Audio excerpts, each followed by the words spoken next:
Welcome to the Determined Truth Podcast. Want the truth? You can't handle the truth. Where we aim to explore questions of truth, the scriptures, and what it means for the church today. Here are your hosts, Rob Dalrymple and Vinnie Angelo.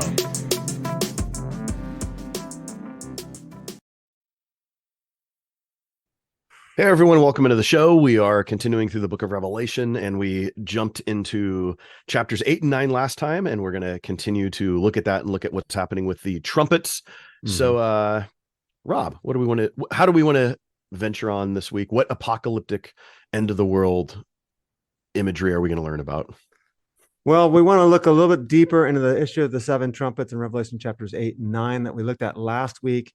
Maybe let's begin by reviewing a little bit what we discussed last week and kind of bring the conversation a little bit further if we can. So let me start Vinnie, by asking you, what are some of the things that you recall from last week? I know it's been a couple of weeks in real time since we actually met, that you recall in terms of the discussion regarding the seven trumpets. Actually, should we note this too? We haven't met in a couple of weeks. And today is Reformation Day, right? So we're recording this on October 31st. So yeah, All Saints Day tomorrow. It is, right? So as a good Presbyterian, shouldn't you be appreciating this? Or is it just me going back to my Lutheran roots? But you're part of this tradition. No comment. You're a whatever. Okay. Yeah. The Reformed Baptist in me still gets excited. That's right. Yeah. Okay. We noted that the seven trumpets, these are going to be paralleling the seven seals. Yes. That we had previously seen in chapters 6 and 7. Then we know that John, he overlaps the beginning of the seven trumpets and the end of the seven seals. Yep. And then you argued that if the seals are not God's wrath, then maybe the trumpets aren't either. Yeah.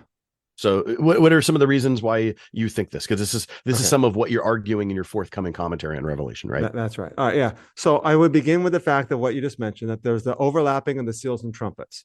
So if you recall from last week, chapter 8, verse 1 is the seventh seal, but chapter 8, verse 5 is the end of the seventh seal with the theophanic manifestation. Chapter 8, verse 2 is the beginning of the seven trumpets.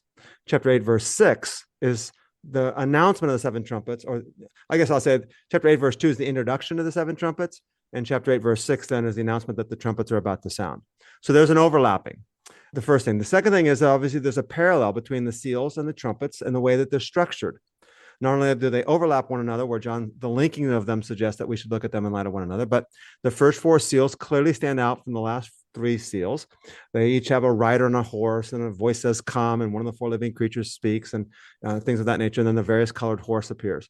And then the first four trumpets are clearly marked out from the last three trumpets, specifically in the fact that chapter 8, verse 13 says, "Woe, woe, woe to those who are about," and we'll discuss whether it should be translated as "woe, woe, woe" or not. But woe, woe, woe to those who dwell on the earth because of the last three trumpets that are about to sound. So the last three trumpets are identified as the three woes. So there's another indication that the last three trumpets are distinct from the first four trumpets. And then we have the fact that the first four seals affect humanity. You could say more than humanity because there's famine, but ultimately humanity. There's false teaching and false deception and false propaganda, followed by war, followed by famine, and followed by pestilence and death. This is affecting humanity. And then the first four trumpets affect the totality of creation. The first trumpet affects the land. We're going to look at this a little bit more as we go, but the second trumpet affects the sea. The third trumpet affects the fresh waters, the rivers and springs. And the fourth trumpet affects the sun, the moon, and the stars. And 4 being the number for creation or for totality and completion and fullness. So it seems to indicate that you have the first four seals affecting all of humanity and the first four trumpets affecting all of creation. And that's another literary reason why I think they should be aligned together. And then because of this, you argued that since seals 1 through 4 and trumpets 1 through 4 are not the devastation that comes from God's wrath, it's instead it's the devastation that comes from humanity and power, basically. So remind us why you thought that this was important and how you even came to this conclusion, which isn't necessarily the predominant perspective. Yeah, it's not even the consensus at all, even in the scholarly world, although I'm not alone. We'll discuss that as we go. But the first thing is this. We go back to the seven seals, and scholars are well on this one. So there's almost wide consensus on this. That is that the seals parallel what we call the Olivet Discourse, or Jesus' sermon on the end times, which, and again, defining how you define end times, found in Matthew 24 or found in Mark chapter 13. And Luke kind of divides it up in Luke 17 and Luke 21. And what you see then is that the seals the first four seals describe almost in identical order, and maybe even the first five seals, because the fifth seal is the souls crying out, "How long, O Lord?" Right? The people of God, like, how long is this going to go on? The first five seals parallel the Jesus' sermon to his disciples. The disciples like, "Hey, Jesus, when is the temple going to be destroyed? When are these things going to happen?" He's like, "Hey, guess what? There'll be false prophets and false Christ." That's the first seal. There's going to be wars and rumors of wars. There's the second seal. There's going to be famines. That's the third seal. And earthquakes and pestilence in various places. That's the fourth seal.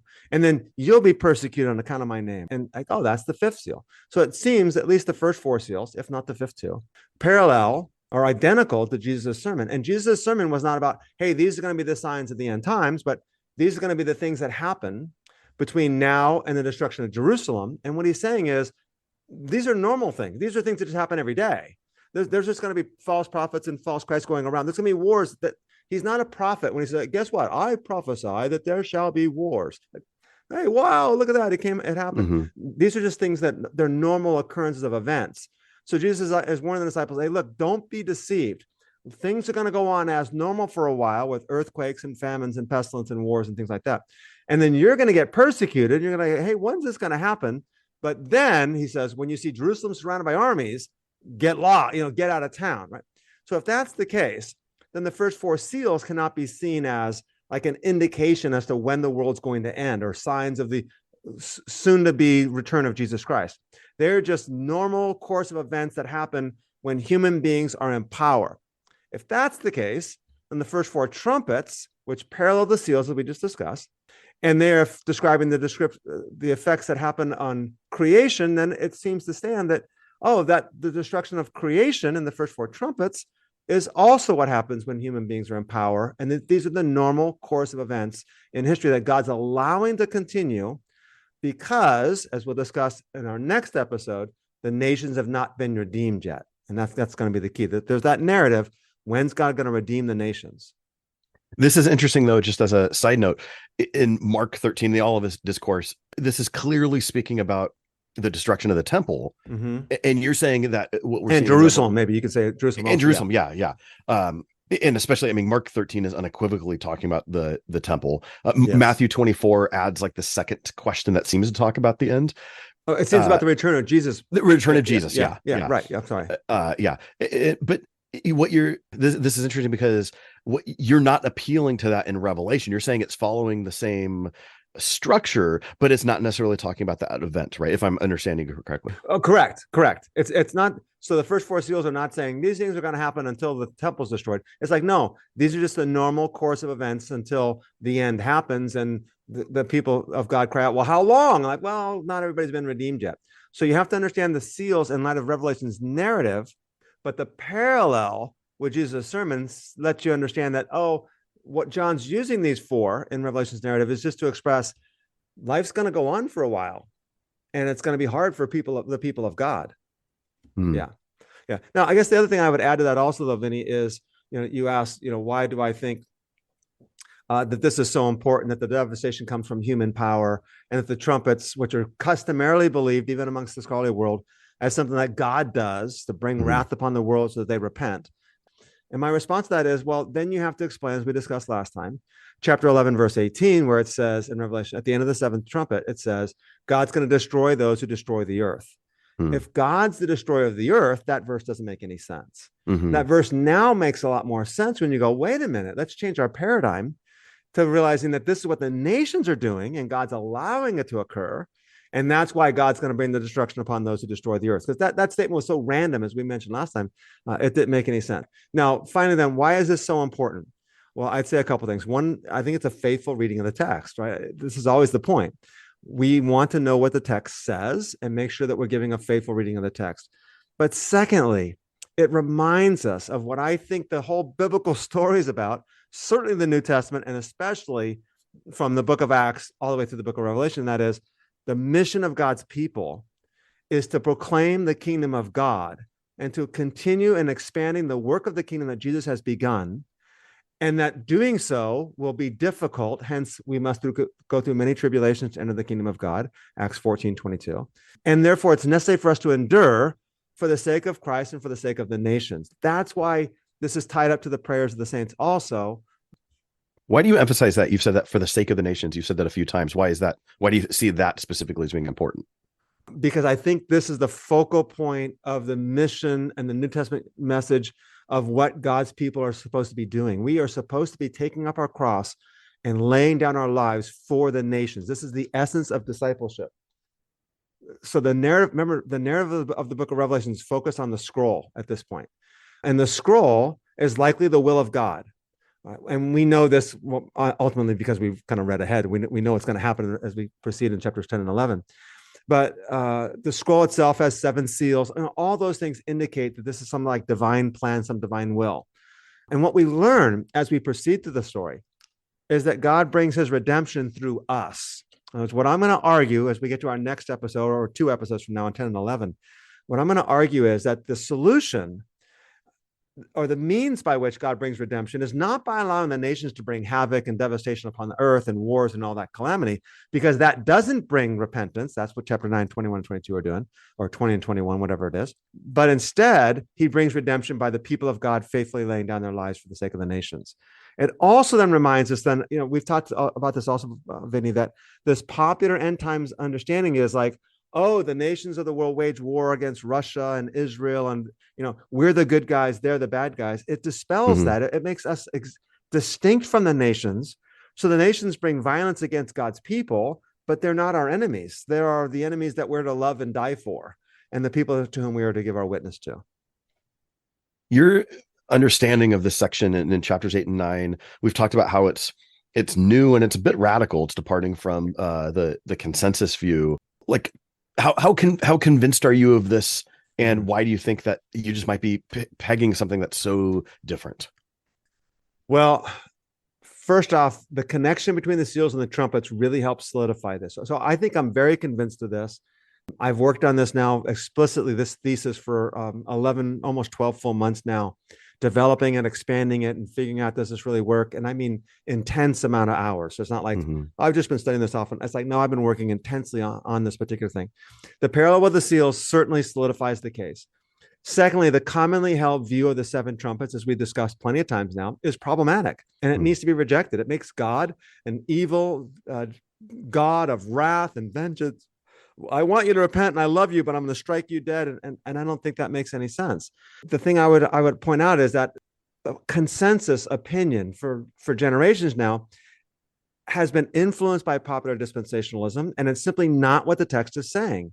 And ultimately, it makes, let me kind of just reiterate a point I want to make, and that is, it makes God no different from the rulers of the world.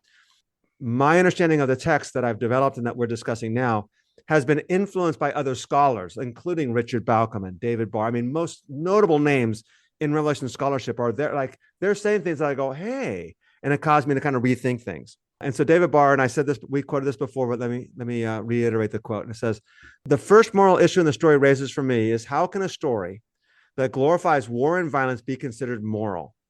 He says, the second moral issue I face concerns the use of overwhelming force or power to coerce obedience. If God triumphs over evil only because God has more power than evil, then power, not love or freedom or goodness or truth, is the ultimate value of the universe. And this leads to a third moral dilemma, Barr notes. He says, let's assume for a moment that there is a force in the universe capable of exerting or exacting universal obedience, and that the result of such coercion will be universal peace and justice. Then why delay? And then Barr summarizes this. In short, if Revelation is read as a story about some future event, when God and or Jesus will dramatically intervene in human affairs and coerce obedience, it raises complex moral issues.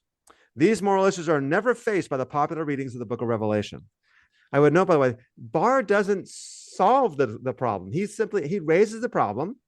Barr would be more what you and I would call like left-leaning, right? In other words, he's not concerned about solving this dilemma. That there's problems in the Bible, and that's just the way it is. It's a humanist text. He's a brilliant scholar and a very good, and I think he's a good Christian man too, so don't misunderstand me.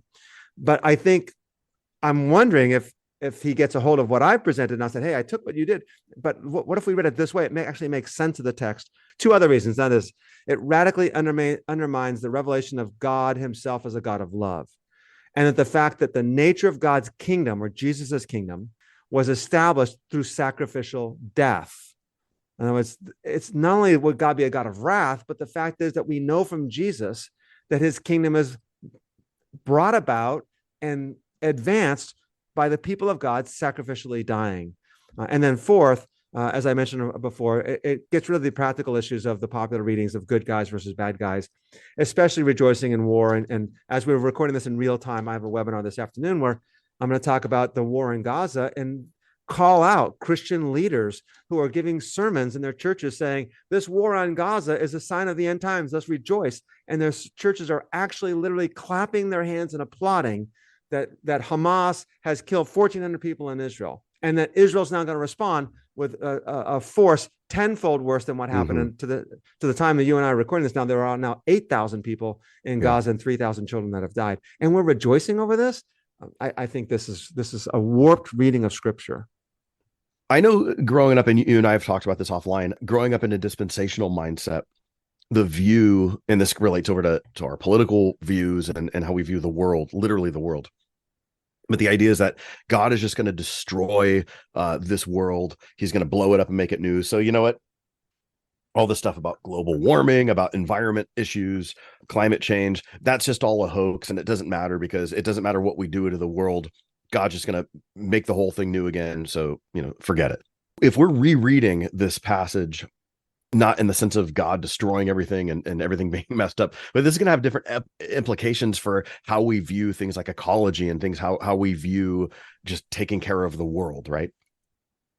Yeah. In fact, so we're going to have a discussion on this even more depth next week, but I wrote a blog on this issue a couple of months back, and we can put a link to that in the show notes, saying global warming is legitimate, and the book of Revelation supports it, right? It supports that, doesn't support global warming, supports the fact that this is what's going to happen, that when we are in power, we do things to the creation that instead of creation care, like we're called to, it's creation devastation. So the Secretary of the Interior during the Reagan administration, I believe his name was James Watt, actually said that, and he's the Secretary of the Interior, meaning it's his job to care for the national parks and the forests and everything else. He actually said, go ahead and destroy the forest and everything else. After all, it's going to burn up at the end of time anyways. So too many Christians, I think, are hold to the secular perspective. And it's actually a secular perspective that makes this secular sacred divide. In other words, there's the sacred, which is like the spiritual things in heaven, our personal beliefs and faith. And then there's the secular, that's the physical world and science and observable facts and things of that nature. The sacred is you believe things by faith, but the secular, we know things as fact from science. That's a secular ideology of the Enlightenment. And we see this even in the question, like, who is Israel? And I don't want to get into that debate now, but some will actually come out and say, oh, well, there's the spiritual Israel, that's Christians. And then there's the Jewish people, then there's the physical Israel. That's a secular ideological understanding of things that is then imposed on how we read the text. And but the idea that God's going to destroy this world and create another one, after all, 2 Peter chapter 3 says that the earth will be destroyed by fire. Fire is purifying. It's not destroying it, it's cleansing it, it's purifying it. We know that God's going to restore his creation. And the best way to defend that, in other words, we have these two competing ideas. God's going to destroy the creation and create another one. I saw a new heaven and a new earth. It's a new one, distinct from the last one that he destroyed by fire. Or is God going to create a new one from the old one, perfecting and glorifying it? And I think the best illustration or example that we have that it's the latter is the resurrection of Jesus. God didn't destroy his human body and then give him another one. The body of Jesus that died is the body that rose. In fact, it even retained the scars. And I think the New Testament teaches emphatically, 1 Corinthians 15, that it was sown this way and it will be raised this way. The whole idea of 1 Corinthians 15 is the body that dies is the body that rises. And so that also is the same way with the creation. The world that exists now will be purified and restored back to its Edenic glory. I think glorified beyond what it was in Eden, but made better. And I think Romans chapter 8 even says that. Let me go ahead and read if you don't mind. Romans 8, verses 19 through 21. It says, for the anxious longing of the creation waits eagerly for the revealing of the sons of God. For the creation was subjected to futility, not willingly, but because of him who subjected it, in hope that the creation itself also will be set free from its slavery to corruption into the freedom of the glory of the children of God. The creation is waiting for it to be liberated from its bondage to decay. So I think that's kind of the idea. The secular sacred distinction which is very prevalent in end times eschatology. We're going to get raptured out of here while God destroys the earth. We're going to go to heaven. Or even evangelical theology, kind of generically speaking, that says the gospel is about you being saved and going to heaven when you die. That's the secular sacred divide. It's an unbiblical concept. Hey everyone, we want to thank you for joining us on today's podcast. And we want to remind you that everything we provide at Determined Truth is free of charge. And this even includes all of the teaching that Rob does on a weekly basis to pastors in India and around the world. We don't have any supporters that get special behind the scenes access. But we can only do this with the generous support that comes from those of you who can afford to give. So if you would prayerfully consider supporting us with anything from $5 a month or more, we will continue to work hard to challenge the church to be the church. To give, go to determinedtruth.com and click on the Give tab, or follow the link in the show notes. Now, you mentioned Genesis chapter 1.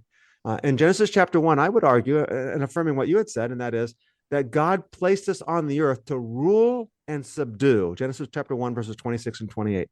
And subdue most likely means to create plants, to create agriculture, to harvest the earth and make it bountiful so that it can provide for everything.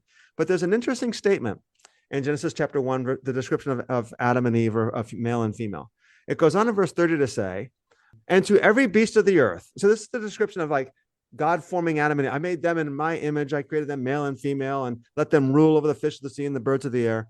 And then in verse 30, it says this, and to every beast of the earth and every bird of the sky and everything that moves on the earth, which has life, I have given every green plant for food.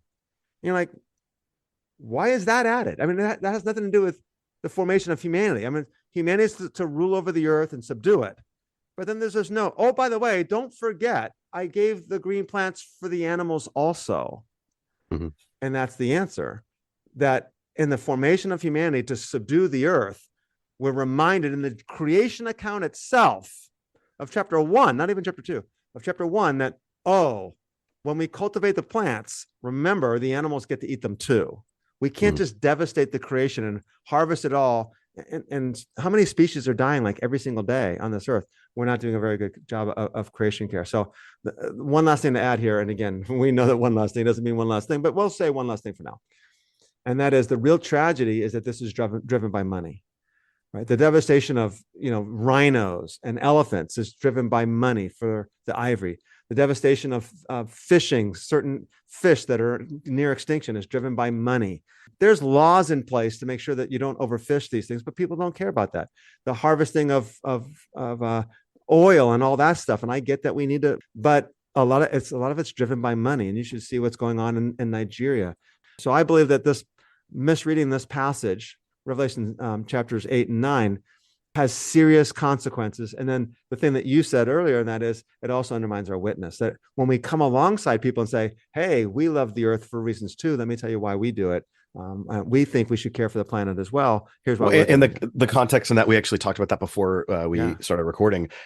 This is an issue that I grew up with, just as being part of 1980s and 1990s evangelical subculture, where if you cared for the creation, you're a liberal, you're a tree hugger, you worship Mother Earth. And so it's this dichotomy. You're either Christian or you're secular, and the secular people are the ones who worship the earth.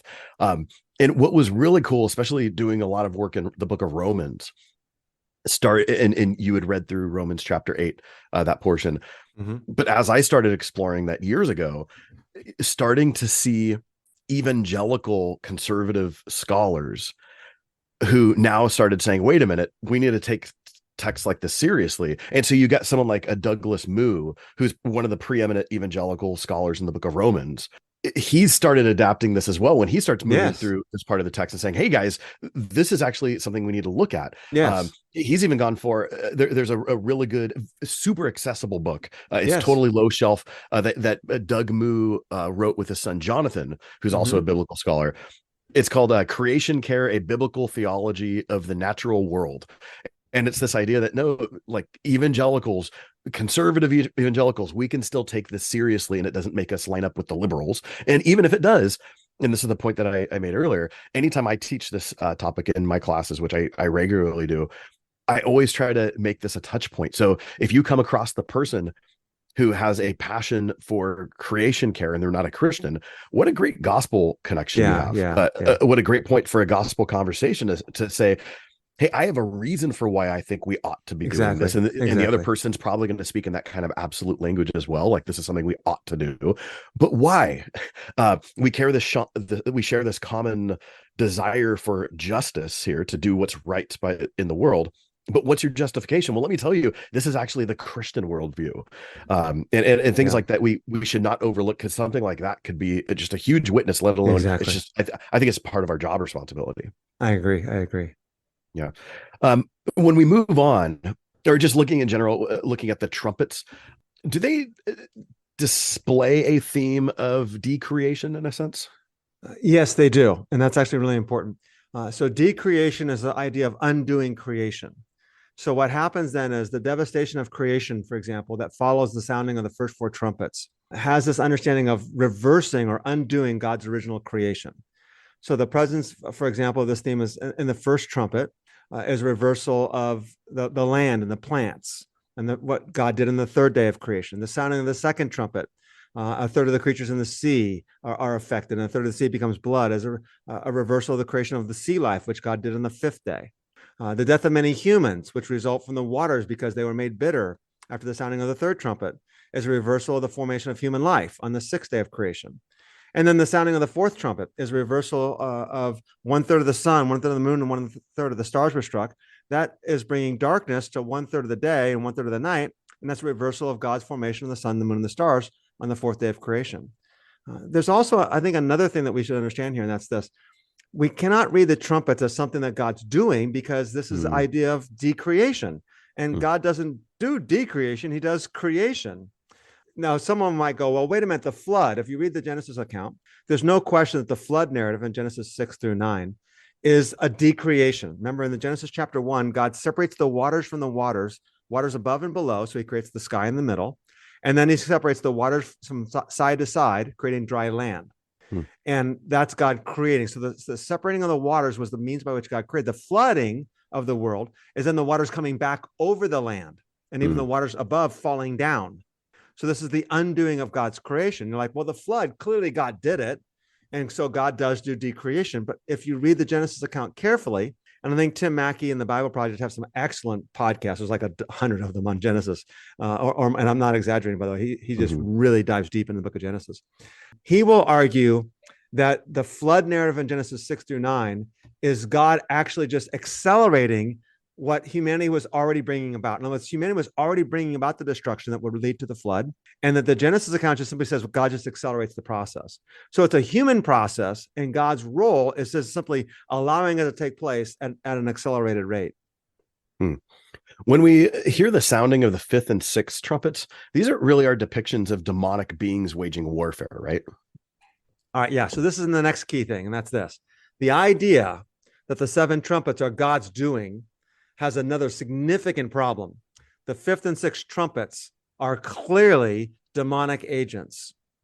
Now, we might say, well, God's allowing this to take place, but the whole notion that God's unleashing demonic agents is seriously problematic. So again, as we noted already, the first four trumpets are clearly distinguished from the last three. Let's turn to Revelation chapter 8, verse 13. And it says, I looked and I heard an eagle flying in mid-heaven, saying with a loud voice, woe, woe, woe. And we'll look at that translation in a minute. To those who dwell on the earth, because the remaining blasts of the three angels who are about to sound. And then at the end of the fifth trumpet, which occurs in verse 12, the first woe is past. Two other woes are still coming. At the end of the sixth trumpet, actually, it doesn't say that until chapter 11, verse 13, I think it is, or verse 14. Chapter 11, verse 14. The second woe is past. Behold, the third woe is coming quickly. So you see that they're clearly separated, the last three trumpets from the first four trumpets. They're also separated by the fact of the sheer length. The first four trumpets occur very quickly, 1 or 2 verses each. The fifth and the sixth trumpets take like an entire chapter between the two of them, 20-something verses there. The relationship of the fifth and sixth trumpets is also evidence because John uses hearing and seeing. Again, he says he sees a demonic horde in chapter 9, verse 1. But in chapter 9, verse 13, in the sixth trumpet, he hears of a demonic horde. So again, not a big point, but again, it just adds to the idea that these fifth and sixth trumpets are distinct and that they work together.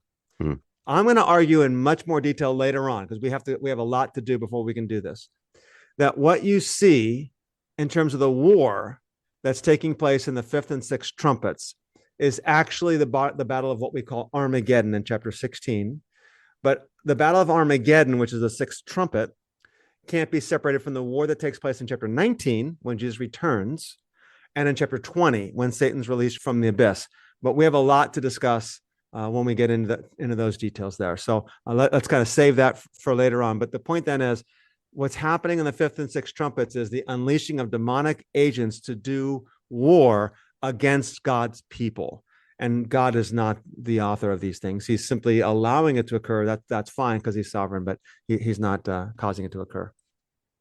Now, let me note also, Vinnie, that this is going to go live for us in, I think, 6 days' time, it'll go live. And as it goes live, if you're listening to this the first week that it goes live, I think, which is the first full week of November 2023, I will be in the middle of conducting a series of live streams to discuss the issue of the war in Gaza. And obviously you can go back, even if you're listening to this in 2 weeks or 3 months or 2 years, you can go back to the Determined Truth YouTube page and watch all of these events. And what I'm discussing there is the role of the American church or the Western church in this conflict. And we've had a serious role in this conflict. And as a result of that, we need to be active now. We just simply cannot be silent any longer. But the issue is so complex that so many Christians are like, I don't know how to be active. I don't know what to do. So we're just going to have a slew of webinars. I'm going to bring in human rights activists. I'm going to bring in Israelis. I'm going to bring in Palestinian voices.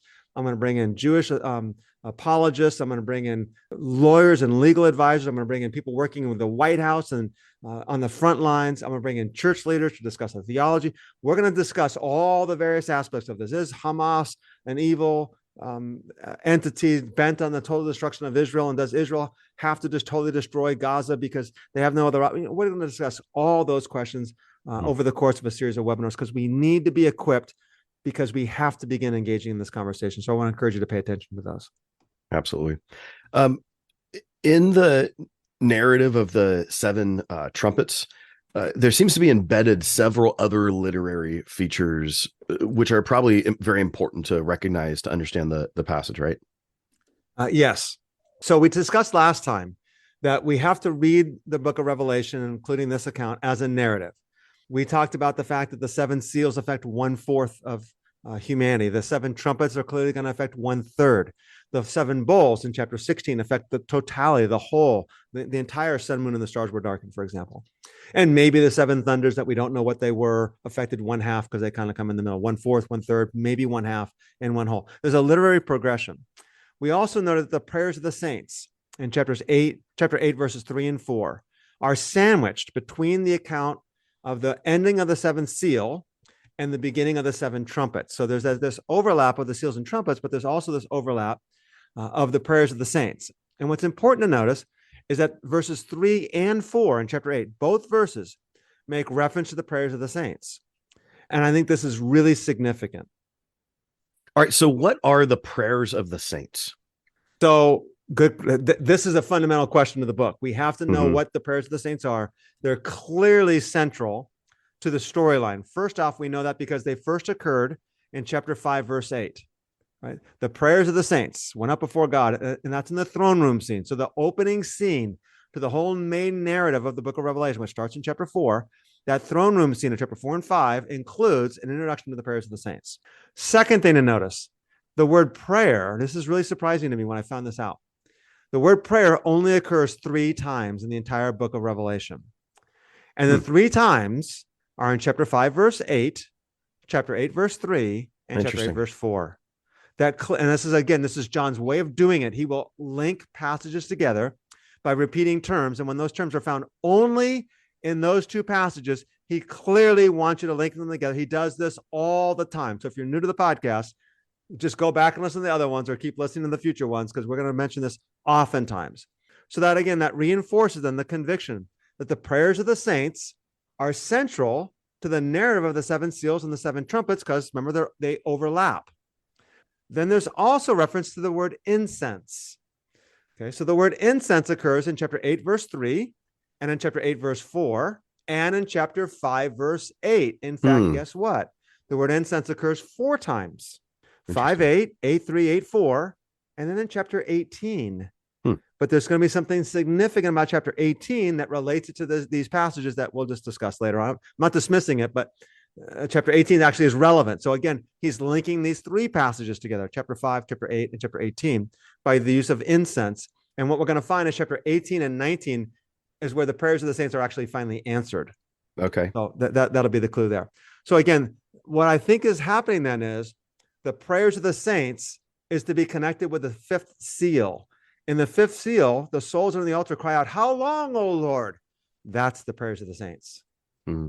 The prayers of the saints is, "How long, O Lord, until you bring justice?" And what were they told in the fifth seal? They were told, "Rest for a little while longer." In other words, not yet, until the number of your brothers and fellow servants who are to be killed as you are has been completed. So the first answer we get is, well, the number of God's people that are going to die for the kingdom haven't died yet. Now, if I skipped ahead, kind of cheated, here's the answer to the book. The significance of that is that it's the dying of God's people that's fundamentally related to the redeeming of the nations. The nations are redeemed, not by wrath, as we discussed, but by the dying of God's people. And we'll see that in chapters 10 and 11. And therefore, how long, O Lord? Well, not yet. Y'all haven't died enough yet. I just went Texas on us, didn't I? You did, yeah. I'll delete that. Y'all got to delete that one, right? Yeah, y'all got to delete that one for sure. So that's good. We have a few minutes left. Do you want to start looking through the seven trumpets? Yeah, let's just go ahead and read chapter 8, verses 7 through 12, the first four trumpets kind of quickly, and we'll discuss briefly. Okay. The first angel blew his trumpet, and there followed hail and fire mixed with blood, and these were thrown upon the earth. And a third of the earth was burned up, and a third of the trees were burned up, and all green grass was burned up. The second angel blew his trumpet, and something like a great mountain, burning with fire, was thrown into the sea, and a third of the sea became blood. A third of the living creatures in the sea died, and a third of the ships were destroyed. The third angel blew his trumpet, and a great star fell from heaven, blazing like a torch, and it fell on a third of the rivers and on the springs of water. The name of the star is Wormwood. A third of the waters became wormwood, and many people died from the water because it had been made bitter. The fourth angel blew his trumpet, and a third of the sun was struck, and a third of the moon, and a third of the stars, so that a third of their light may be darkened, and a third of the day may be kept from shining, and likewise a third of the night. So we've already discussed them. The first trumpet is the land affected, the second's the sea, the third's the fresh waters, the fourth is the sun, moon, and the stars. This is the totality of all of creation that's being impacted.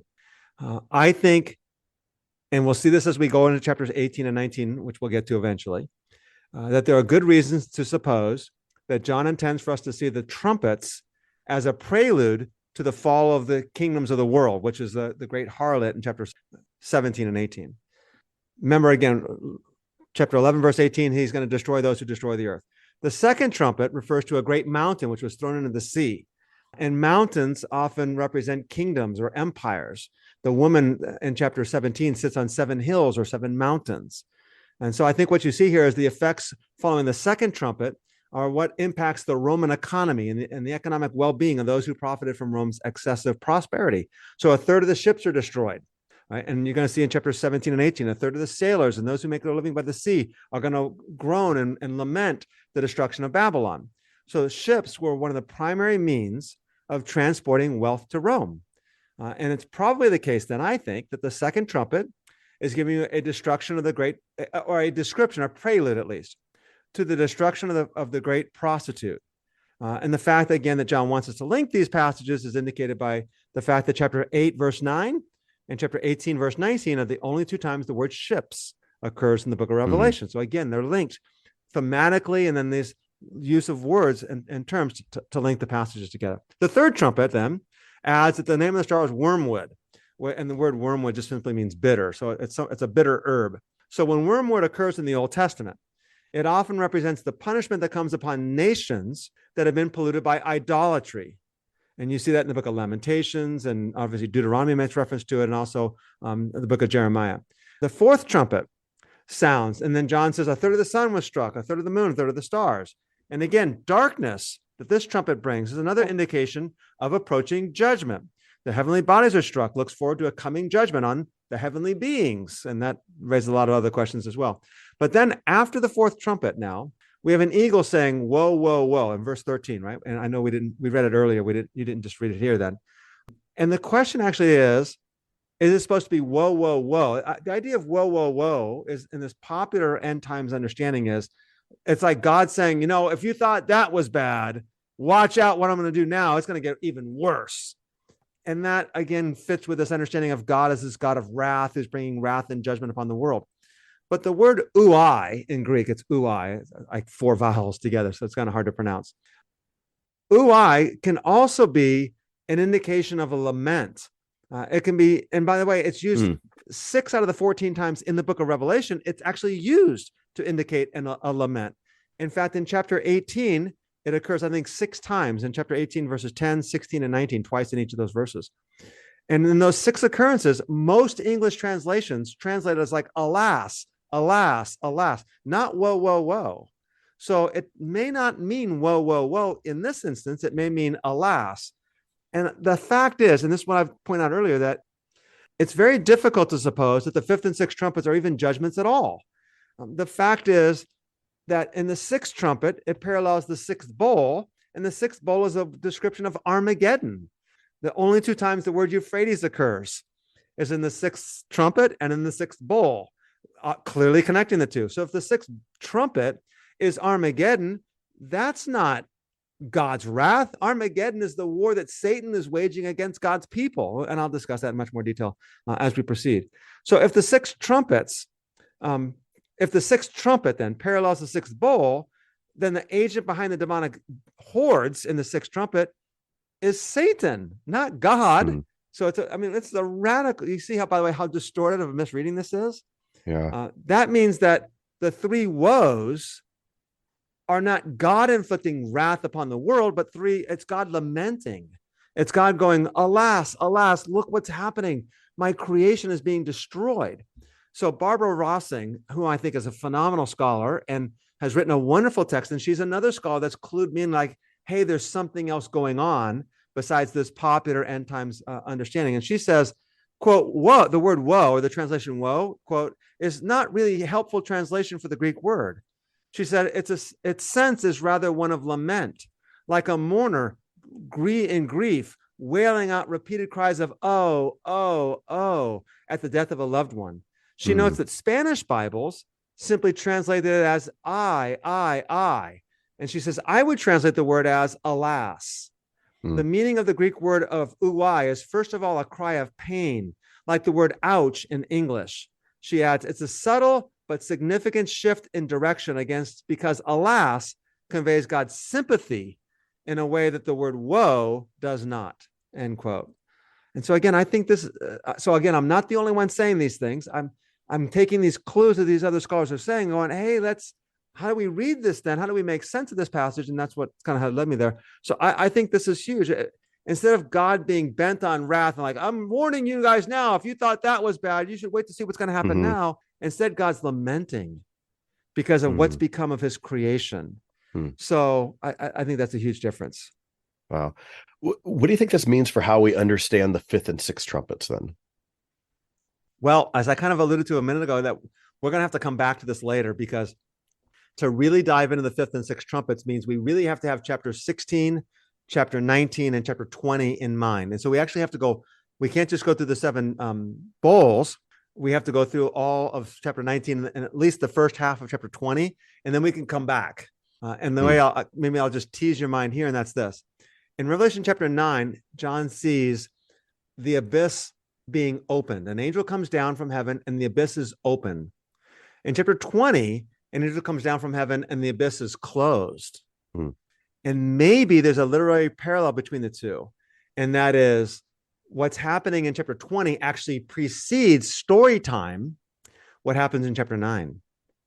And so it's closed in chapter 20, which goes backwards in time. Satan's thrown into it for 1,000 years. And then chapter 9 says it's opened. And when it's open, what does Satan do? Well, he gathers the forces to make war against God's people, which is chapter 16, chapter 19, and chapter 20. Okay. Yeah. So you're basically talking about the Battle of Armageddon, right? Exactly. Yeah. I think 16, 19, and 20 all reference the same war. And the language is almost identical, in fact. in 16, 19, and 20. It's all describing a war, and that war is the same war. And we find out it's the war Satan wages by means of the kings of the earth against Christ and against God's people. And you can even include the angelic beings if you want to there. So that exactly, but we'll have to go discuss that more later on. Okay. And then so we also want to make a point to say, especially with the aforementioned wars that are happening in Israel right now, none of what we're going to talk about is going to have anything to do with end times wars with Russia and Israel and the Valley of Megiddo, or like I've told my recent Sunday school classes, anything we're seeing now has nothing to do with the end times. It's just in that it's just a battle, because this is what nations do. They rage against each other and they rage against God. Exactly, which is what happens in the end times. But what they mean by the end times, you're exactly correct. Yeah. The events that we're seeing on CNN are not going to usher in the next stage of events that are getting it one step closer to Jesus returning to Jerusalem. Exactly. And in fact, the idea that these events is dangerous. And dangerous in a lot of ways. And I'll discuss this on the live streams. If you're listening to this as a podcast, obviously you can have to go back in time a little bit. It's dangerous because we're actually affirming Israel's annihilation, genocide of the people in Gaza. And you can say Hamas did it and they're responsible, but there's responsibility on both sides. This is not good for the people of Israel either. I'm going to read a letter that was an op-ed in the New York Times written by a former IDF soldier. IDF is Israeli Defense Forces.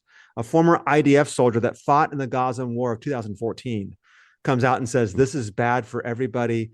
And he's speaking against the war because of what he saw as a soldier in Gaza in 2014. And it's bad, not just for the Gazans, but for Israel as well.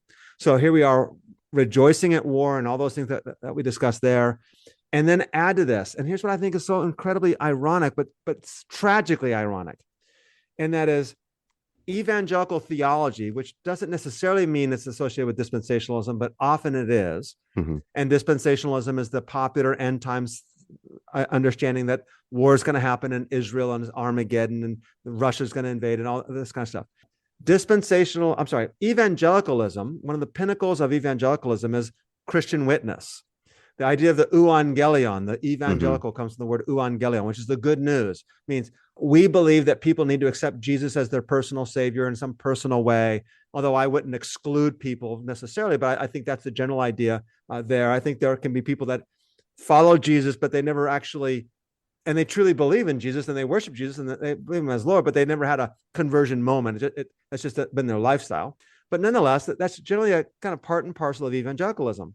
Well, therefore, our task is to be God's witnesses. Well, if we support one nation state like the United States or Israel over and against another nation state, what is our witness to those people? And namely, what is our witness to the entire Muslim world? And our endorsing of this is tragically negative consequences for our Christian witness and our testimony. So for everyone's sake, we need to cry out for peace and for justice. And I think there it is. And we'll discuss this on the live streams. Is it possible that there can be peace? Yes, it can be. It is possible. The notion that it's not possible is just part of the propaganda to justify genocide. And it's also not good for Israel either. So peace is definitely possible. And that's the only way about it. And it's the way of Jesus too. So I'm preaching to the choir right now, I know, but other people are listening also, Vinnie. Yeah, right. What an awful choir we are. But I will say this as well. As someone who, I'll put myself in the conservative Reformed Baptist camp. That's the church I'm a member of, that type of place. And I've already mentioned something like today being October 31st. It's Reformation Day. Yeah. We celebrate Martin Luther. We celebrate the solas. We have this rich history in Reformation theology. By the way, you celebrate Martin Luther. Yeah. Yeah, exactly. Okay. Well, I was speaking indicative of my tribe. Okay, your tradition. All right. I wasn't sure if that was a generic plural, including me. I'm not condemning Martin Luther, but Martin Luther was very anti-Semitic. Oh, he had a lot of issues. He Yeah, he did. So I do think that there's great things that happened with the Reformation. I think a lot of problems happened with the Reformation. Yeah, absolutely. But I didn't mean to interrupt you. I just want to make sure. But one of the problems, especially in Reform circles, is we love things like Paul. And so we think the Reformation is just recapturing Paul and preaching about predestination and all those sorts of things. And like, hey, cool. Like I appreciate a lot of that. Yeah, it's great. But one of the things that folks in my camp, in my tribe, don't know what to do with is What do we do with the Gospels outside of Christmas and Easter? Right. And things like the Sermon on the Mount are passages that it's like the mainline liberal churches, I'm going to put that in quotes, right? The mainline liberal churches have taken the Sermon on the Mount, and then like we take Paul. So you guys get the red letters, we got Paul. Oh, wow. Good point. And this is one of those things where, like, no, all of Scripture is God breathed. Paul is merely preaching the Jesus sermon anyway. Yeah, right? He's reading Jesus. He's reading the Gospels. Yes. And so we need to go back to things like the Sermon on the Mount. We can't graduate from the Sermon on the Mount. And so if we're looking at like what's happening right now in the Middle East, in Israel, and we're getting excited, even secretly excited, because this is like ushering in that next wave of events. Well, how can you take the Beatitudes seriously? How are we really caring about those who are mourning right now? Right. Can you truly be meek when you secretly want war to be happening? Right. Like you can't really have both. Or when you're at least rejoicing when war does happen, even if you don't want it to happen, you're rejoicing when it does. Yeah. How are we hungering and thirst for righteousness the way things ought to be, if what we're saying is no, the way they ought to be ought to come through missiles, right? And human military institutions and death machines. How could you be merciful? How could we be pure in heart? How could we, Matthew 5:9, how could we be blessed as peacemakers and be called sons of God, right? And these are the things that we need to take seriously, even folks in the Reformed camp, where it's just not all about Paul. I love Paul. I've taught Romans so many times, and I want to teach it again. I live in that world. I get it, but we can't ignore the red letters. We can't give them away. This is part of Paul's tradition as well. We need to take this as seriously. Yeah, I'm gonna let that go because that was a great way to end. That was perfect. Yeah, cool. Thank you, brother. So next week we're going to continue working through some of these and just actually we're going to have a guest next week. Oh, that's right. So next week we're going to have a guest. We're going to talk about the issue of global warming and the church and what does that mean and how do we interpret the scriptures and the text and all of that stuff there also. Yep. Yeah. Perfect. All right, everyone. Hope you had a great Reformation Day. Yes. And happy All Saints Day. And All Saints Day. Yeah, exactly. Pray for peace, because that's what God's sons and daughters do. All right, everyone. See you next week. I want to thank you for joining us on today's podcast, and we would love for you to share the work of Determined Truth with others. Please follow this podcast and give a review on iTunes, Spotify, or wherever you get your podcasts. Your review will go a long way towards helping others find this podcast. Then share it with others so that we can get the word of the gospel of the kingdom to more people.